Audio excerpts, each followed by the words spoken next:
Citizen responsibility. What happened to me? They are good.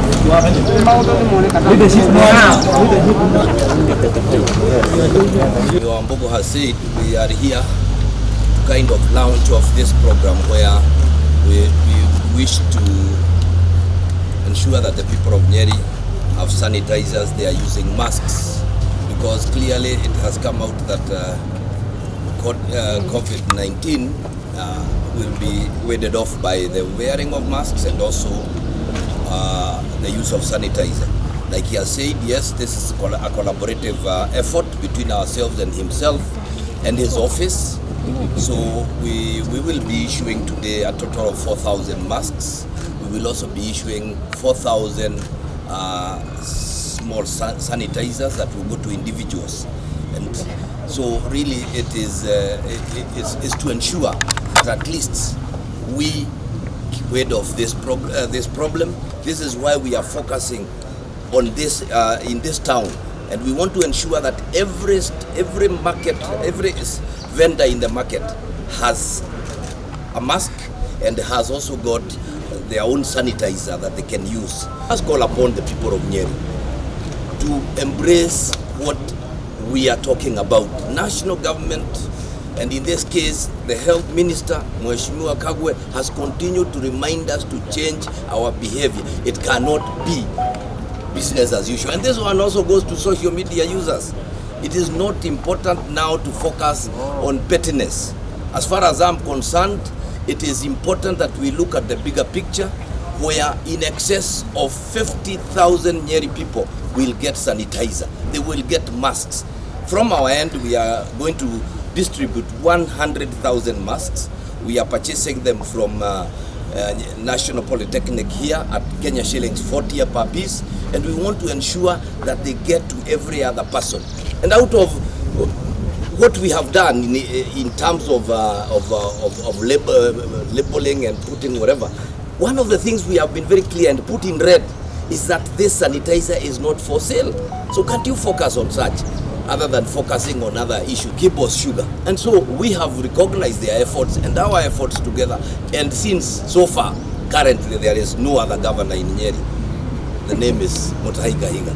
Therefore, I want to ask the people of Nyeri, focus, let us see the bigger picture. Let us not be drawn into trivialities, talking about issues that don't matter. Now is time to think about every individual person in Nyeri. We got sanitizer worth 5 million Kenya shillings. We have bought the bottles at a cost of 7 shillings per piece. You know, the small ones and the bigger one at 9 shillings. That is what we have purchased that, so that, because you can't give it out in big containers, then the labels have cost a shilling. I would wonder why anybody would make an issue out of that.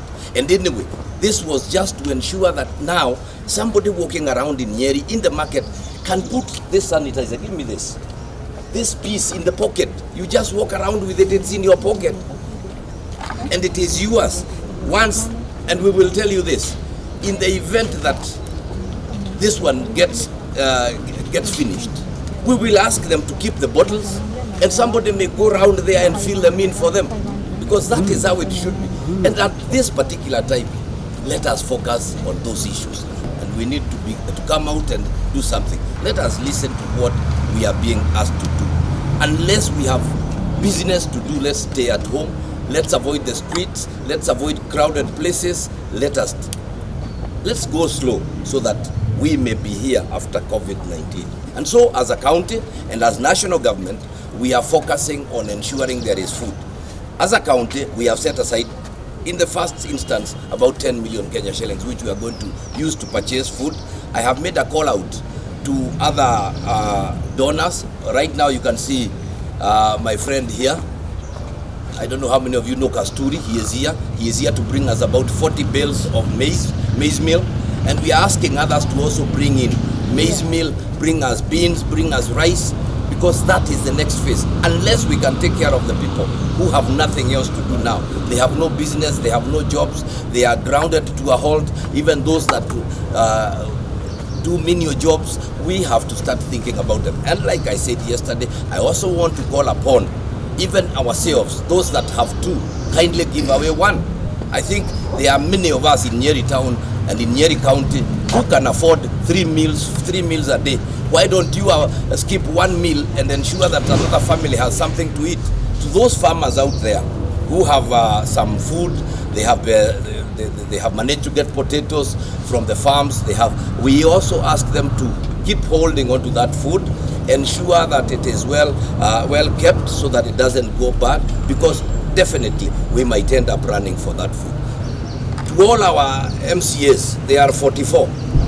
We are going to give them an amount to take to their wards and to the people they represent, so that we are able to spread out and we do not only focus around Nyeri. So even we go to Mogonda, we will find the MCA there, we will give him close to 500 masks, we will give him about 100, maybe 100 of the sanitizers, we will give him the other small ones, maybe 50, and out there, so that the entire place, everywhere in Nyeri, this is available. What we are doing this morning in collaboration with the county government, we have mapped out the people who offer daily services to people in Nyeri. Market vendors, PSV operators, matatus and conductors, boda riders, taxi operators. And this morning, from the material we have behind us, some from us, quite a bit of it from the county government. Actually, how it's broken down, we have 3,000 face masks from us, from my office. We have 1,000 extra face masks, to make it 4,000 from the county government. Then the county government has given us 4,000 sanitizers. Now these masks will go to approximately 2,200 market vendors, the people who actually sell, not the customers. They'll go to the 850 boda operators we have here. They'll go to around 300 taxi operators, now 300 matatu drivers and conductors. I want to specifically appreciate the support we got from the county, because once we have these masks, and they are reusable masks, once we have these masks, then anybody in Nyeri who is giving you, whether it's a driver, taxi driver, matatu driver, a conductor, no longer has reason not to have a mask if you are traveling with them. A boda no longer has a reason not to have a mask.